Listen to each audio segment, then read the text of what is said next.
Baik, kembali dengan kami kelompok 2 dari mata kuliah Desain Pembelajaran Daring.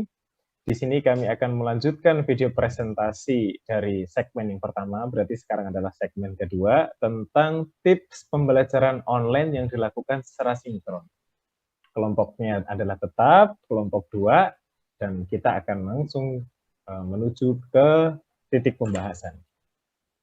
Tips dan trik yang pertama, dalam mempersiapkan pembelajaran daring secara sinkron, itu adalah analisa kebutuhan pembelajaran. Analisa ini dimulai dari peralatan yang digunakan, perangkat keras dan perangkat lunak. Nah, maksud dari perangkat ini adalah perangkat apa saja yang sekiranya nanti akan mendukung dan mensupport kegiatan pembelajaran daring secara sinkron.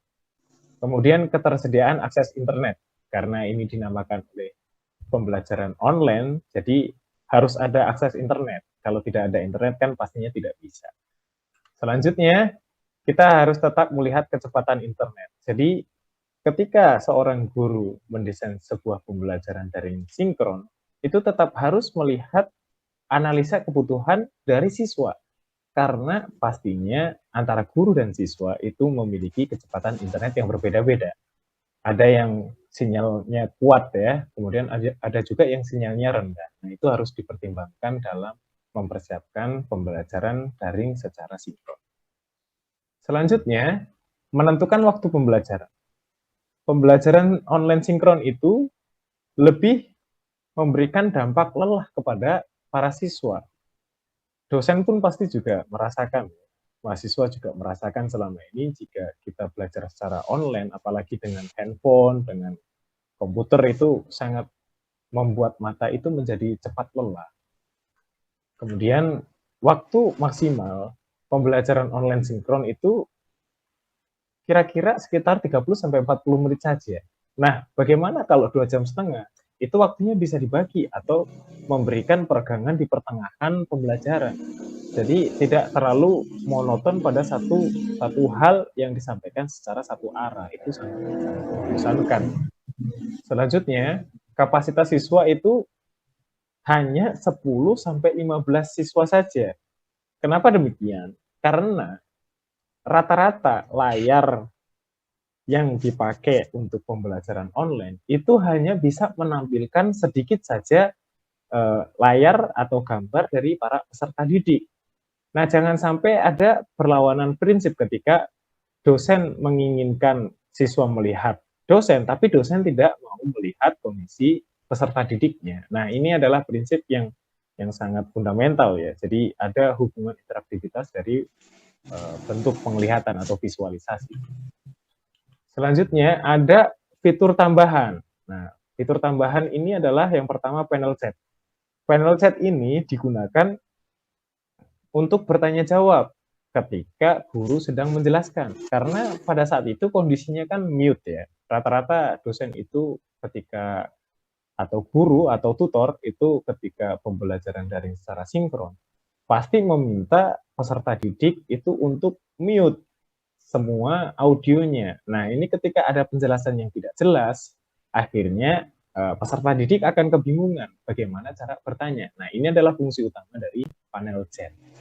Selanjutnya ada fitur angkat tangan.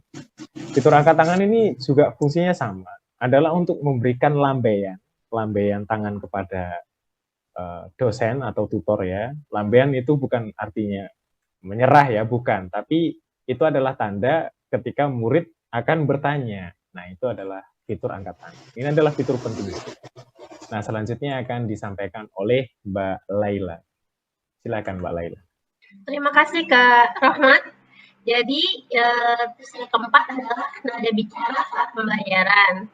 Karena ini adalah online, jadi kalau bisa tidak monoton ya, karena akan membuat peserta didik menjadi bosan. Apalagi misalkan guru atau tutor ataupun dosen tidak melihat peserta didik. Otomatis itu akan membuat peserta didik bisa jadi tidak konsentrasi dalam pembelajaran.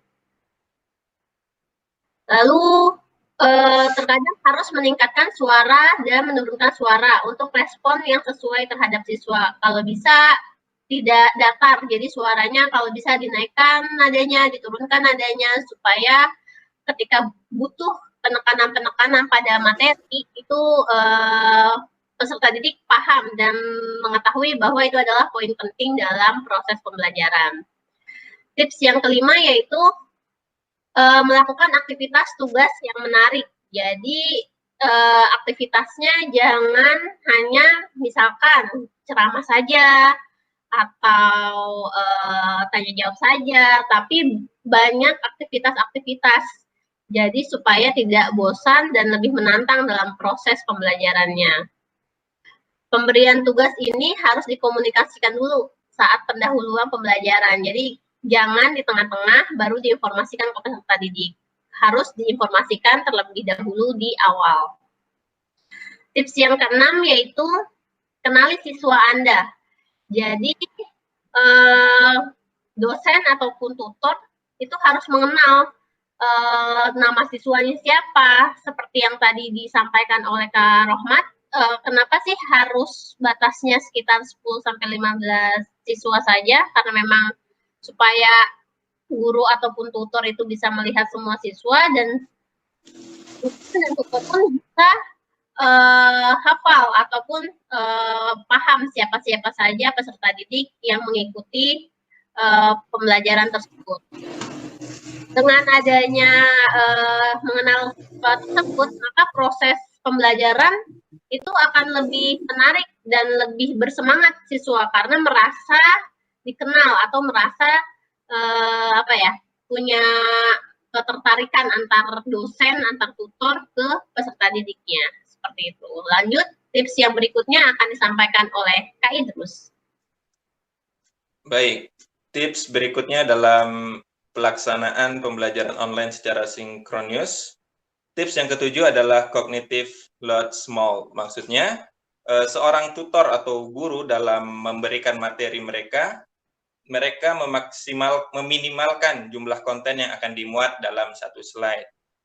Selanjutnya, slide harus singkat dan jelas, baik dari pemilihan isi materi, gambar, warna, dan sebagainya. Lalu yang ketiga, semakin banyak konten yang tertera dalam sebuah slide akan menghilangkan fokus siswa, sehingga seorang guru ataupun tutor harus benar-benar mempertimbangkan dalam memilih isi materi, gambar, warna yang akan ditampilkan dalam presentasi mereka. Tips yang ke-8, interrupt yourself and ask your students. Dalam pembelajaran via Zoom, siswa dominan akan mematikan speaker mereka atau memute mic mereka, sehingga seorang tutor ataupun guru harus tahu kapan dia akan berhenti, dan setelah itu menanyakan kepada siswa pertanyaan-pertanyaan yang bersifat open-ended question yang akan mendorong siswa untuk menjawab pertanyaan dengan jawaban yang kritis. Tips yang ke-9, libatkan orang tua. Nah, ini khusus untuk pembelajaran sinkronus kepada anak-anak pada tingkat level kanak-kanak ataupun sekolah dasar. Dengan melibatkan orang tua, anak-anak akan lebih terkontrol serta memiliki tingkat percaya diri dalam pembelajaran online. Tips yang ke-10, menggunakan interaktif tool. Menggunakan dan mengkombinasikan tool interaktif sehingga dalam prosesnya seorang tutor ataupun guru tidak hanya menggunakan satu tool saja, misalnya hanya menggunakan Zoom saja selama pembelajaran, tetapi dia harus bisa mengkombinasikan dengan tools yang lain. Di sini contohnya beberapa tools adalah ada Edpuzzle, Kahoot, Quiz, dan bisa dikombinasikan dengan Zoom, Google Classroom, Google Meet, dan sebagainya. Lalu ada tips tambahan dalam pembelajaran online secara sinkronus. Yang pertama, memancing minat siswa belajar dengan pemberian studi kasus di awal. Yang kedua, perenggangan di pertengahan pembelajaran. Dan yang ketiga, pemberian kuis di awal untuk meningkatkan minat belajar. Oke, segitu beberapa tips dari kami dan saya kembalikan kepada Mas Rohmat.